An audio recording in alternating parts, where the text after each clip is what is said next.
Get it? The Bert Show. Time to get buzzed on the hot goss from Hollywood with Abby. It's the Bert Show's entertainment buzz. Y'all just expect me to be able to do this. I'm going to throw up. I'm going to vomit in the middle of this break. I have saved the best for bonus. Okay. Because it's bodily fluids that we cannot talk about on the big show. Can't wait. Uh-huh. I'm disgusted. Anyway, on to Entertainment Buzz because Jerry Seinfeld is mad at the quote-unquote extreme left for ruining comedy. He says that no sitcoms got picked up in the fall because everyone's so afraid of offending other people. It used to be you would go home at the end of the day. Most people would go, oh, Cheers is on. Oh, MASH is on. Oh, Mary Tyler Moore is on. All in the Family's on. You just expected there'll be some funny stuff we can watch on TV tonight. Well, guess what?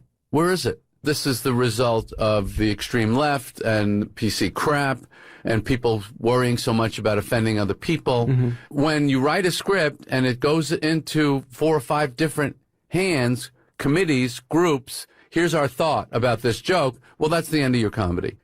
Yeah, I don't entirely disagree with them, but there's plenty of good shows out there that are very funny. You love Abbott Elementary. I do. Abbott Elementary is a fantastic show that's very funny. In fact, I think there's probably, with all the different platforms, way more comedy shows now than there used to be back in the day.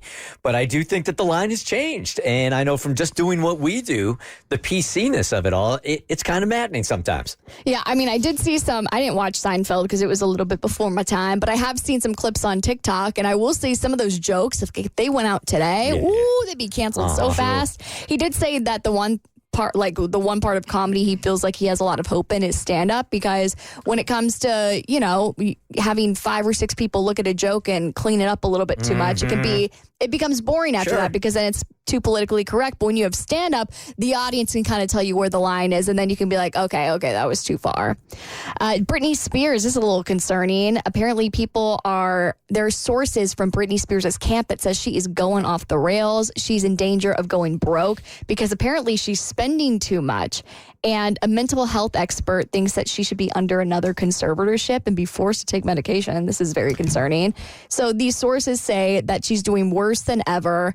She's completely dysfunctional, having radical mood changes. And even though she had $60 million when the conservatorship ended, apparently she's spending it on like very lavish vacations that they're like, this money's going to run out at some point. None of this is surprising to me. I don't think it should be surprising to anybody that she had been controlled for so long. Dad was taking care of things. So now that she doesn't have somebody looking over her shoulder, she was never learned the value of money and how to spend and stuff like that. And I'm still maintaining, even though Cassie doesn't agree with me and I don't know the details as well as she does, that it seems to me like Dad went too far and took advantage of the situation. But I think his silence is golden here, in that I think that he was, at the end of the day, trying to protect her from herself.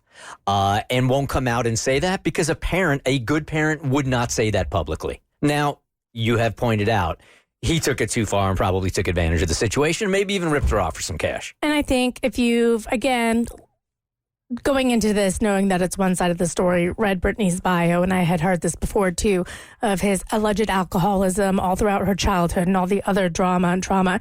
And I'm pretty sure there was just a court case between them and Britney that just ended and she wasn't happy about it. So that happened, and then all of a sudden this news comes out.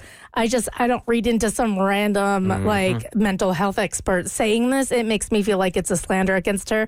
However, I did have to stop following her because some of her, it felt invasive almost. Even though she's choosing to put herself out there, I felt like at that point I was complicit in something. It went from being like, of course she's going to act out. She's been under lock and key forever. She was only allowed like a couple $100 of allowance to spend. Of course she's going to go wild.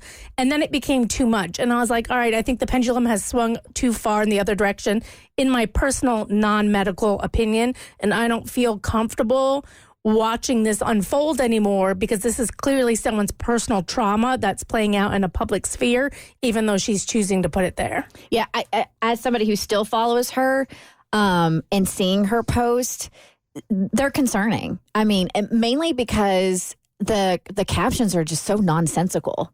and trying to understand what she's trying to get across. Yeah, you can see her post for just 2 days and know that that's not a mentally healthy person. That's not news. You can see that playing out in front of you every single day.